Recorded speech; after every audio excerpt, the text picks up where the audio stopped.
So you entered a program. Yeah. Did you finish that program? Yeah, I finished. I finished 2000. I went 2002. I graduated 2004. You know what I mean? Mm-hmm. Yeah. So, and I ended up relapsing. You know, before I was able to walk across the stage. Because I graduated in October. No graduation in November, but I ended up relapsing before then. You know, just hanging out. I went to this bachelor party. You know, and I hung out. I wanted to be around my brothers because I had almost disappointed to them. You know, I'm older than they are, and I supposed to be more of a role model. You know, instead I was just I was the opposite. You feel me? So just them being a little proud of me. I hung out with them and started and started drinking at the bachelor party. And my brother Tori, he didn't want me to. You know, but I mean, I said, man, I'm good. It ain't gonna hurt me that bad. You feel me? So I started drinking, and then after the basketball party was over with, I had my cousin with me, Tim. And he of course he was indulgent. Off the top. So that wasn't a thing with him. But on the way home, on our way home, I dropped him off. You know what I mean? So everybody was thinking like I was still with him, but I had dropped him off, and I was on the way home on my own. And I guess the alcohol kind of was a trigger for me to go back to relapse. And I got down to this stop sign right here on Robin Hood and Cheap Road down there at the stop sign, and there wasn't no cars coming by, wasn't no cars coming behind me, wasn't no cars coming down Cheap Road, and I was just sitting there. I was sitting there at the stoplight, at the stop sign, and I was just getting contemplate and saying, I had this angel right here, I had a devil right here, and the angel saying go home, the devil saying one ain't gonna hurt. You know what I mean? So, you know, it kept going back and forth at me, and I ended up letting my seat back for a minute. I sat there for about 30 minutes, you know what I mean? And I let my seat back, and I started looking at everything I'd accomplished back, everything that I'd got back. And I started thinking about how I got my daughter back in my life. My mama proud of me. You know, I got this. I got jewelry. I got this car I got from the program.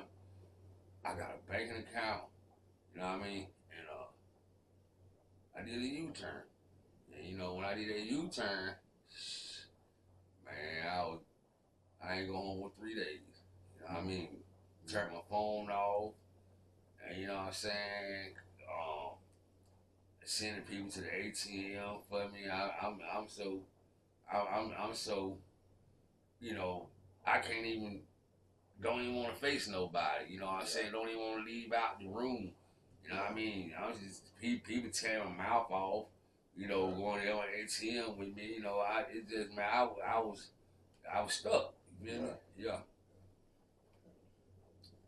And so and when graduation time came around, and my mama and them had cooked this big dinner before the day of graduation and stuff. So I went to church that morning. I came, and everybody in the house waited for me. And what I'm saying, I had to go I had to put my mom in the room and tell her I wasn't graduating. And man, my mom broke down crying so bad. You know what I mean? And my sister came in the room, and my mom, she was disappointed. You know what I mean? She was, didn't nobody know what was going on, but I mean, everybody was there. It was a lot of people that was there ready to go to graduation. I had to go in there and tell them I won't go walk across the stage. You know what I'm saying? Yeah. What was that? What was that like? What was that like? Like, how did you feel having to tell these people? It was I had a messed up feeling inside. You know what I mean? And but I think what really kind of made it much easier for me was my brother-in-law, cause I was sitting outside in the car, and he came out there and he told me, he said, Twan, it's gonna be all right, man. You gonna, you'll work through this. You'll get back on your feet, you know. Mm-hmm. And they kind of picked me up a little bit, you know, even though I didn't get on my feet at that time. Mm-hmm. But you know, that meant something to me from my brother-in-law. You know what I mean? So after, during this relapse, how long did this relapse go on? Or was it a short term thing, or did Well, it turn to? after that time, it went on for 10 years. Cause I had ended up going back to Trosa again. I went back. Well, really, actually, I went in between. I went 2016. You know what I mean? Mm-hmm. I went back 2016, and that's when they changed the rule because you should go to intern. You got 30-day internship, and then you become a resident. Mm-hmm. They had changed the rules from internship to freshmanship. So the day when Jesse Bowder walked in Kemper Hall, and he was telling us, I was there for 3 months already. And when he was telling us that you can't, you know, you gotta do this and that, that same night, I want to still pack my bag, walk right out the door, right out the front door. You know what I'm saying? And I had $10 in my pocket, and went straight to the dope man. You know what I mean? And that was in 2016. 16. Yeah.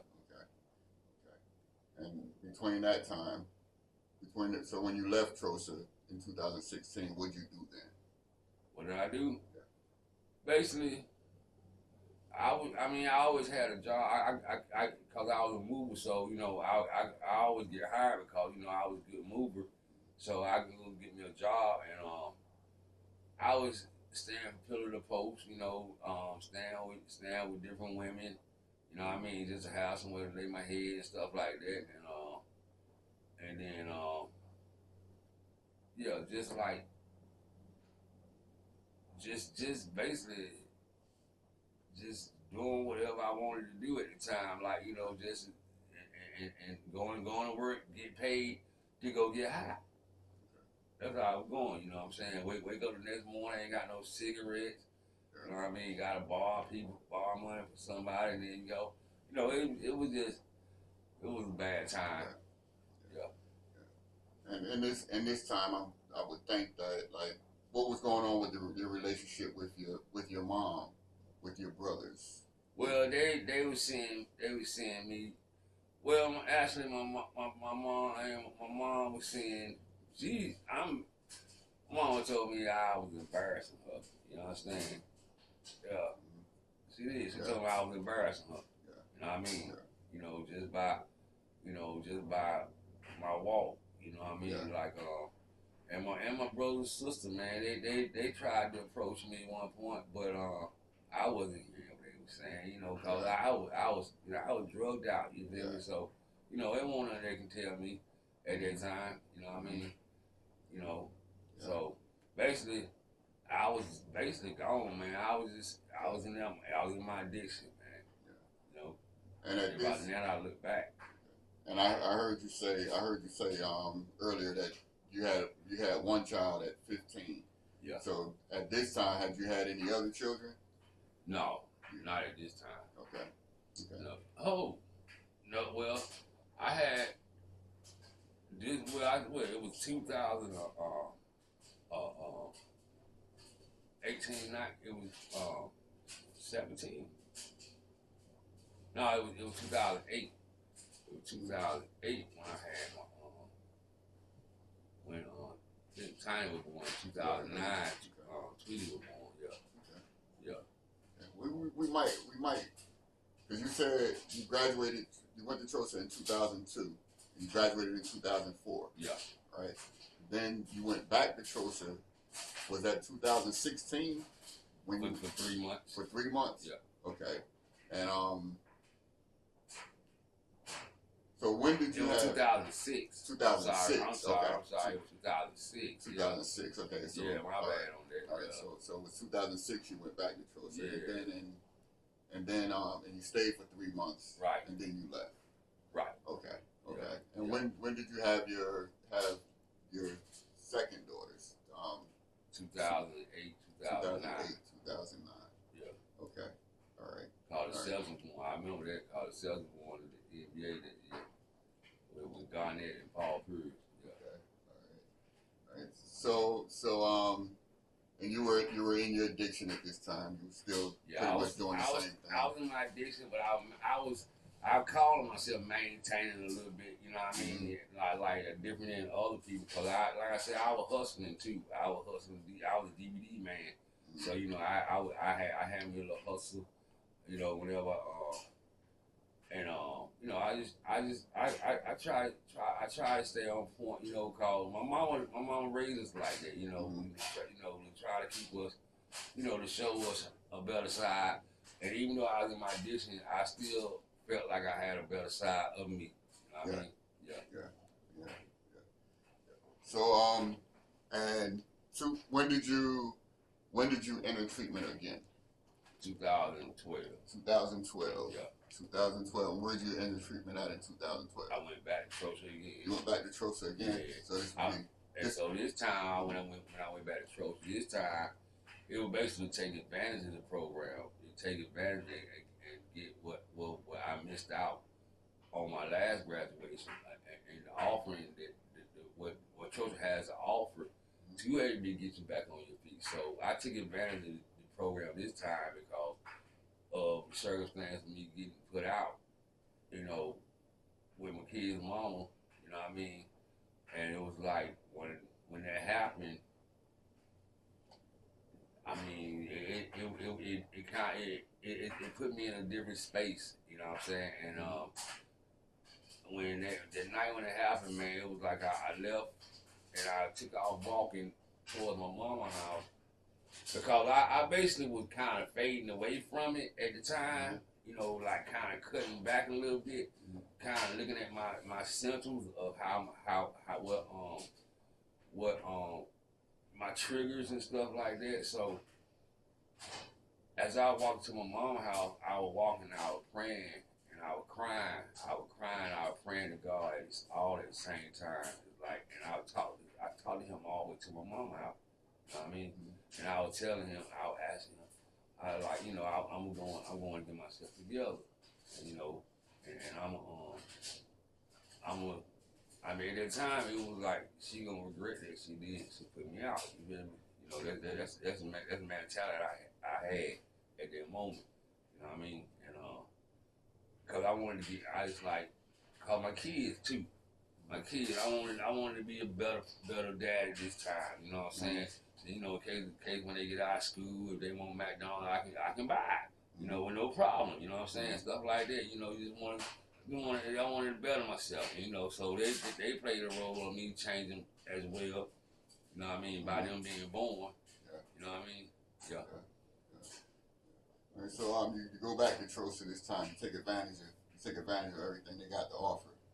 Yeah. This time? Oh yeah. Okay. I took advantage of that, sure. But I'm gonna tell you one thing though. But the difference was from the first time to the second time.